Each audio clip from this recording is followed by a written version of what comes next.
दोस्तों, आप सबका मेरे चैनल प्रो भजलों में स्वागत है। दोस्तों, हिंदू धर्म में अक्षय तृतीया का विशेष महत्व है। इसे अक्खा तीज भी कहते हैं।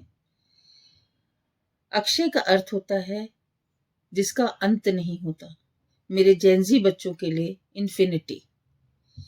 शास्त्रों के मुताबिक इस दिन बिना मुहूर्त देखे कोई भी शुभ कार्य किया जा सकता है। वहीं विवाह के लिए भी यह दिन शुभ माना जाता है। कहा जाता है इस दिन किए गए कार्य सफल होते हैं और उनमें किसी भी तरह की बाधाएं नहीं आती। इस दिन देवी लक्ष्मी, भगवान विष्णु और कुबेर देव की पूजा करने का विधान है। वहीं सोना खरीदने के लिए ये तिथि सबसे शुभ मानी जाती है। आपको बता दें, इस बार अक्षय तृतीया का पर्व 30 अप्रैल को मनाया जाएगा। इस साल 30 अप्रैल 2025 को अक्षय तृतीया है। इस दिन सर्वथा सिद्धि योग, रोहिणी नक्षत्र, शोभन योग और बुधवार के संयोग बना रहेगा। दोस्तों, इस योग में खरीदारी का बहुत महत्व है। हिंदू धर्म में अक्षय तृतीया को सुख, समृद्धि, सौभाग्य और नई शुरुआत के रूप में देखा जाता है। यह दिन मुख्य रूप से धन की देवी मां लक्ष्मी की पूजा को समर्पित है। मान्यता है इस तिथि पर सोना खरीदना बेहद शुभ होता है और इससे घर में बरकत भी होती है। इसके अलावा मां लक्ष्मी का आशीर्वाद भी प्राप्त होता है। अक्षय तृतीया मुख्य रूप से एक ऐसे दिन के रूप में जानी जाती है जिसमें बिना किसी शुभ मुहूर्त के खरीदारी और मांगलिक कार्य किए जाते हैं। वहीं अक्षय तृतीया पर कुछ चीजों को घर पे लाने से बचना चाहिए, अन्यथा नकारात्मक परिणाम मिल सकते हैं। ऐसे में जानते हैं कि हमें क्या खरीदना चाहिए और क्या नहीं खरीदना चाहिए। धार्मिक मान्यताओं के अनुसार अक्षय तृतीया के शुभ दिन आप सोना खरीद सकते हैं। इस दौरान आप चांदी के आभूषण घर ला सकते हैं। इसके अलावा सेंधा नमक खरीदना शुभ होता है। मान्यता है इसे घर लाने पर कर्ज से मुक्ति प्राप्त होती है। अक्षय तृतीया के दिन आप रुई भी घर लेके जा सकते हैं। इसे शुद्धता और सात्विकता का प्रतीक माना जाता है। इसे घर लाने पर मां लक्ष्मी प्रसन्न होती हैं और अपने कृपा बनाए रखती हैं। इस दौरान आप मिट्टी के बर्तन, जौ, कोड़ी बर्तन, तुलसी का पौधा और पीली सरसों भी खरीद सकते हैं। इससे जीवन में सुख समृद्धि आती है। जो लोग वाहन खरीदना चाहते हैं, इस तिथि पर उसे घर पर ला सकते हैं।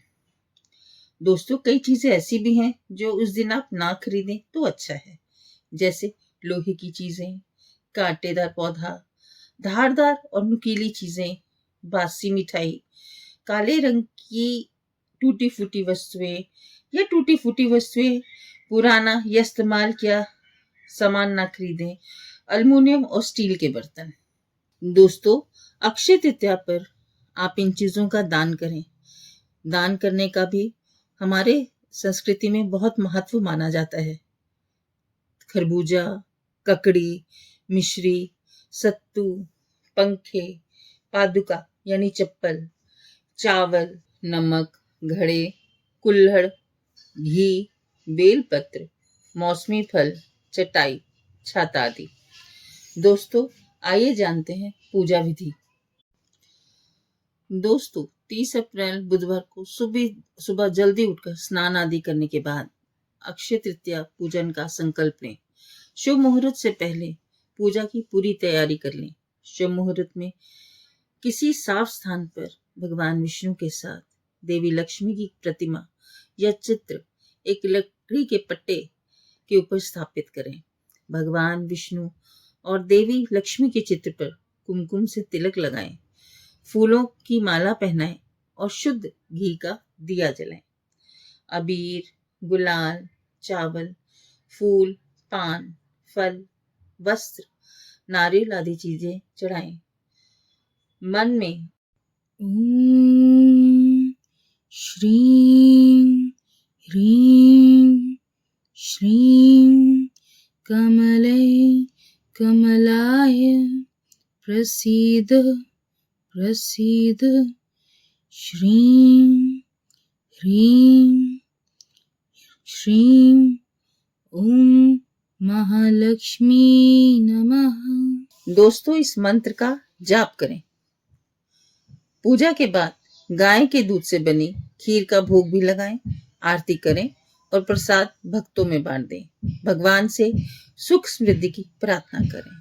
जो देवी लक्ष्मी भगवान विष्णु की पूजा करते हैं उसे धन की कमी नहीं होती और सभी उनकी मनोकामनाएं पूर्ण होती हैं। दोस्तों, आइए जानते हैं अक्षय तृतीया की 7 रोचक कथाएं। दोस्तों, पहली कथा। पौराणिक मान्यताओं के अनुसार अक्षय तृतीया के दिन ही भगवान श्री हरि के छठे अवतार परशुराम जी का प्राकट्य हुआ था। ब्राह्मण होते हुए ये स्वभाव से काफी आक्रामक और गुस्से वाले माने जाते हैं। इनके अंदर ब्राह्मण होते हुए भी क्षत्रियों वाले गुण थे। दूसरी कथा। कहते हैं जिस दिन सुदामा अपने मित्र भगवान कृष्ण से मिलने गए उस दिन अक्षय तृतीया तिथि थी। सुदामा के पास कृष्ण को भेंट करने के लिए चावल के मात्र कुछ मुट्ठी भर दाने ही थे, जिन्हें उन्होंने श्री कृष्ण के चरणों पर अर्पित कर दिया। उनके इस भाव के कारण कान्हा ने उनकी झोपड़ी को महल में बदल दिया। इस तरह सुदामा जी को भी इस दिन अक्षय निधि का प्राप्ति हुई थी। तीसरी कथा कुछ इस प्रकार है। दोस्तों, कथाओं के अनुसार अक्षय तृतीया पर ही युधिष्ठिर को कृष्ण ने अक्षय पात्र दिया था। भगवान कृष्ण इस पात्र की ये विशेषता थी कि इसका भोजन कभी समाप्त नहीं होता था।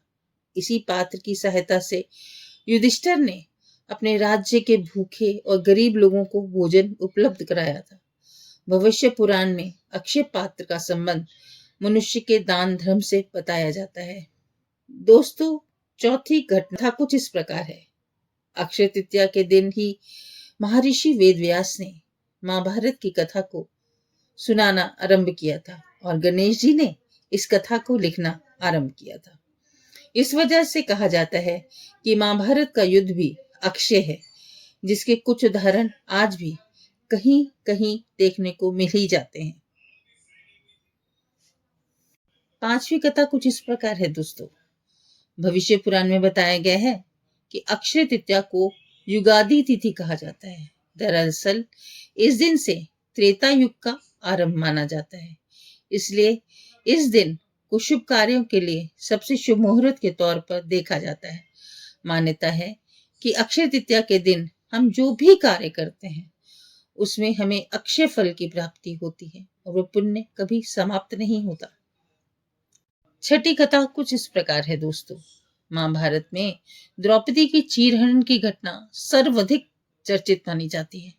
पौराणिक मान्यताओं के अनुसार उस दिन भी अक्षय तृतीया ही थी जब पांडवों ने कौरवों के साथ जुए के खेल में द्रौपदी को दांव पर लगा दिया था। दुशासन ने द्रौपदी का चीरहरण किया था। अक्षय तृतीया के दिन ही द्रौपदी की लाज बचाने के लिए भगवान कृष्ण ने द्रौपदी को अक्षय चीर प्रदान किया था।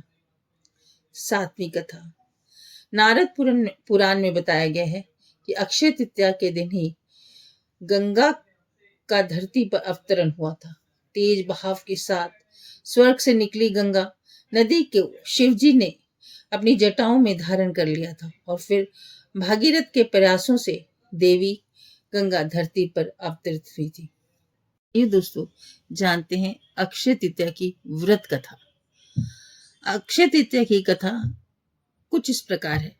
प्राचीन काल में एक धर्मदास नामक वैश्य था। धर्मदास अपने परिवार के साथ एक छोटे से गांव में रहता था। वह बहुत ही गरीब था। वह हमेशा अपने परिवार के भरण पोषण के लिए चिंतित रहता था। उसके परिवार में कई सदस्य थे। धर्मदास बड़ी धार्मिक प्रवृत्ति का व्यक्ति था।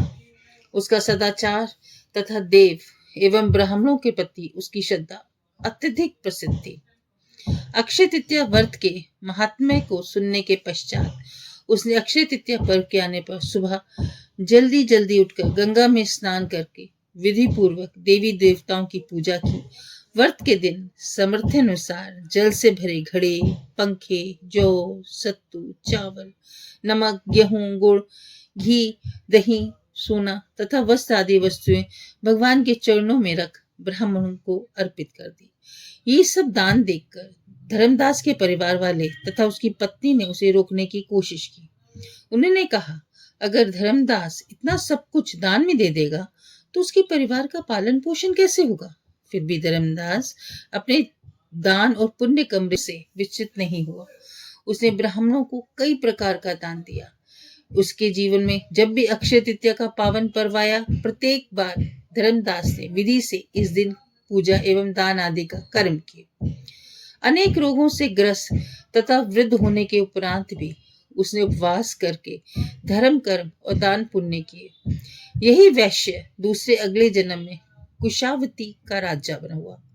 मान्यता है कि अक्षय तृतीया के दिन किए गए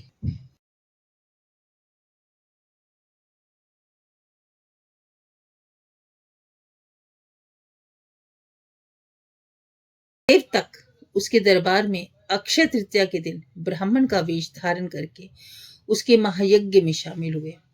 अपनी श्रद्धा और भक्ति का उसे कभी घमंड नहीं हुआ। वे प्रतापी राजा महान एवं वैभवशाली होने के बावजूद भी धर्म मार्ग से कभी विचलित नहीं हुआ। माना जाता है यही राजा आगे के जन्मों में भारत के प्रसिद्ध सम्राट चंद्रगुप्त के रूप में पैदा हुए थे। जैसे ही भगवान ने धर्मदास पर अपनी कृपा की, वैसे ही जो भी व्यक्ति इस अक्षय तृतीया की कथा का महत्व सुनता है और विधि विधान से पूजा एवं दान आदि करता है, उसे अक्षय पुण्य एवं यश की प्राप्ति होती है। दोस्तों, इसके बाद आप भगवान से क्षमा याचना भी करें कि हे प्रभु, मैंने जो भी गलती की है मैं आपसे उसके लिए माफी मांगता हूँ। दोस्तों, अक्षय तृतीया की आप सबको ढेर सारी बधाई और माँ लक्ष्मी आप पर अपनी कृपा बनाए रखें। राम राम दोस्तों।